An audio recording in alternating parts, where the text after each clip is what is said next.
Donc, aujourd'hui, dans nos réflexions historiques, c'est ce que j'aime faire maintenant, c'est qu'on va faire des machines TikTok, mais qui groupées ensemble ont une logique. On va parler des résistances africaines. Alors, déjà, on va faire dans un premier temps une réflexion plus historiographique, générale. Quand je parle de résistance africaine, je parle de résistance africaine aux colonisations de la fin du 19e siècle. Il faut savoir que la colonisation à la fin du 19e siècle n'est pas la colonisation qu'ont par exemple fait les conquistadors au 16e siècle. Il faut concevoir aussi qu'un des grands drames de l'historiographie scolaire, c'est-à-dire l'étude historique dans les écoles, c'est en Occident parler de la colonisation mais ne pas parler des États africains, c'est-à-dire on parle des colonisateurs mais on ne parle pas des colonisés. Qui sont-ils? Ce qui est dommageable. C'est comme si tu faisais une histoire de la Première Guerre mondiale, tu parlais que de la France, tu parlais pas de l'Allemagne.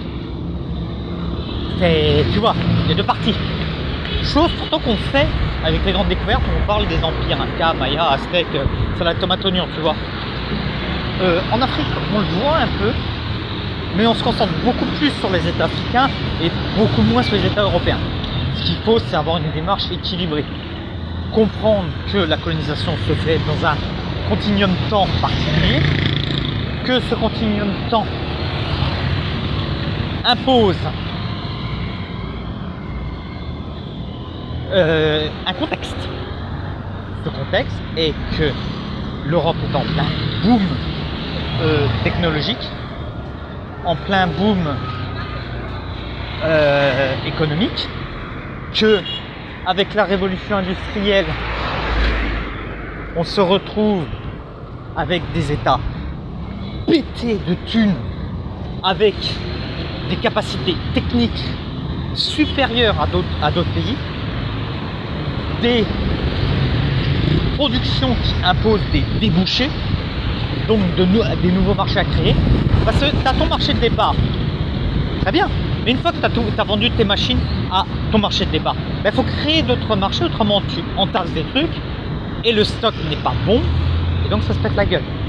On a aussi une évolution de l'économie qui fait qu'il y a de la thune, il y a des capitaux, il y a de l'argent à écouler, il y a une volonté, il y a une période de scientifisation où on veut comprendre le monde, de par la géographie de l'Afrique, par l'anthropologie, comprendre les Africains, comprendre l'humanité, comprendre la faune, la flore, enfin voilà, tous ces domaines mis bout à bout, il faut qu'on ait un contexte où l'Europe elle est en pleine bourre et c'est le surplus, une sorte de verre d'eau qui se remplit et qui a besoin de se déverser sur le reste du monde.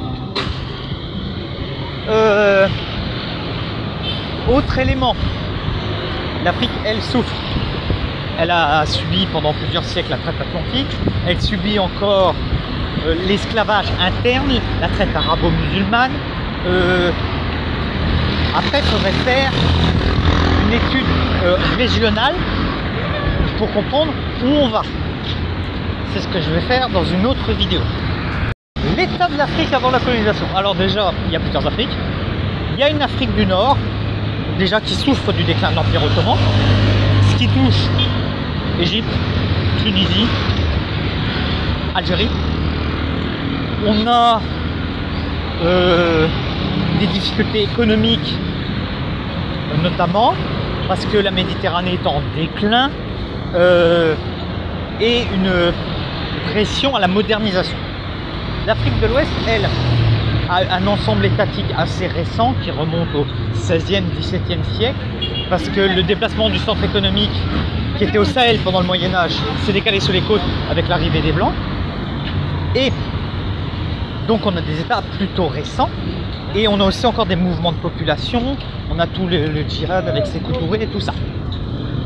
L'Afrique centrale qui est assez protégée de l'invasion par les côtes des Occidentaux, mais qui souffre de la traite arabo-musulmane et qui est un espace en déclin économique parce que le business se fait sur la côte. On a une Afrique de l'Est qui souffre bien de la traite arabo-musulmane et une Afrique du Sud qui a des grands comptoirs coloniaux qui sont le Cap et tout ce qui est Angola, hein, qui est des Mozambique, qui est déjà des colonies africaines portugaises depuis le 16e, 17e siècle. Voilà à peu près la situation de l'Afrique à cette époque. Donc voilà, une Europe qui pète des fiacs. Alors, pourquoi les Blancs colonisent? Déjà, industrialisation dit besoin d'huile, besoin de matériaux, de matières premières rares qu'il n'y a qu'en Afrique. Donc, qu'est-ce que tu fais? Tu vas faire du bisgo avec un État?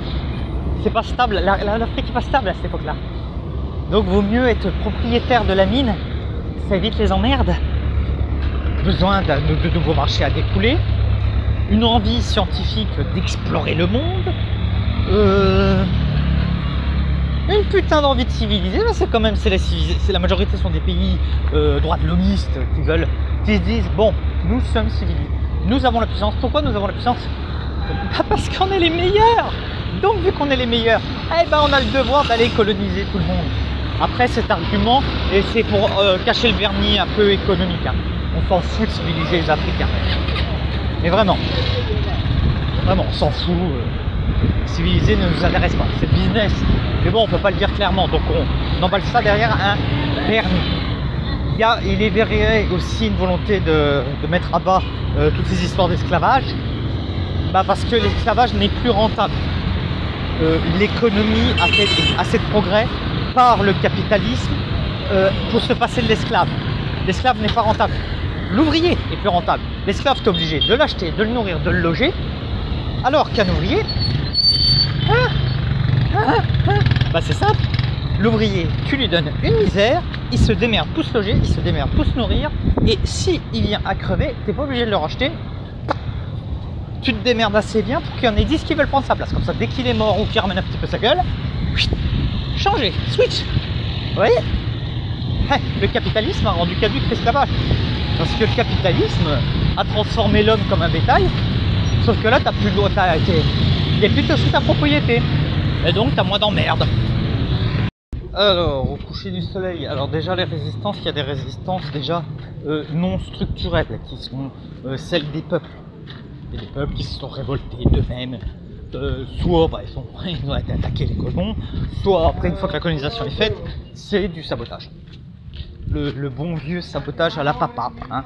Voilà, tu sabotes au moment où il faut des hommes pour les récolter dans le coton dans les champs, disparition. Et ouais, mes gars, ça marche, c'est efficace. Après, il y a d'autres formes de résistance qui étaient bien plus efficaces, c'était la résistance des États.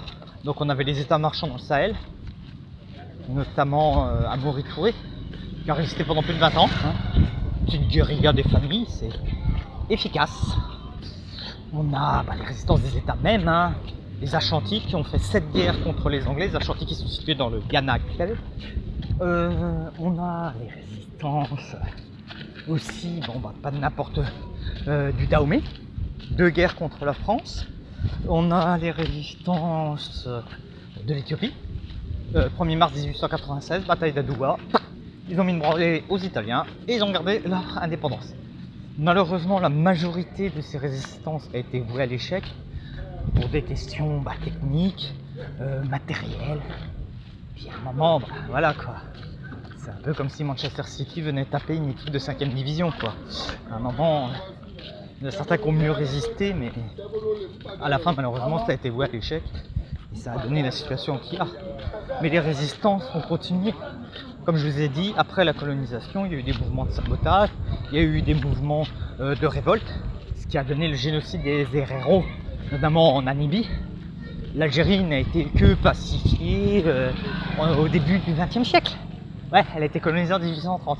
Ils ont quand même passé 70 ans à essayer de pacifier le bousin. Et ça a été pacifié qu'une trentaine d'années, parce qu'après il y a eu les mouvements de décolonisation. Ça peut être le sujet d'un autre point. Mais voilà, il faut que vous sachiez bien que voilà, les peuples ont résisté, les États ont résisté. Bon, après, ils n'ont pas tous résisté, hein. Il y a des mecs qui ont baissé leurs pantalons, hein. Comme dans tout, hein, il y a des traîtres partout. Mais l'Afrique, dans sa grande partie, a bien résisté et bien fait chier le colon. Hein. Ça n'a pas été quelque chose de facile, ça a été même quelque chose de complexe, ça a été violent. Il y a eu des morts de tous les côtés. Et c'est quelque chose de très intéressant à regarder, notamment pour les jeunes Africains. Ayez de la fierté. Vos ancêtres n'ont pas baissé le pantalon, vous aussi. L'Afrique ou l'Afrique libre ou la mort, nous vaincrons à bas l'impérialisme.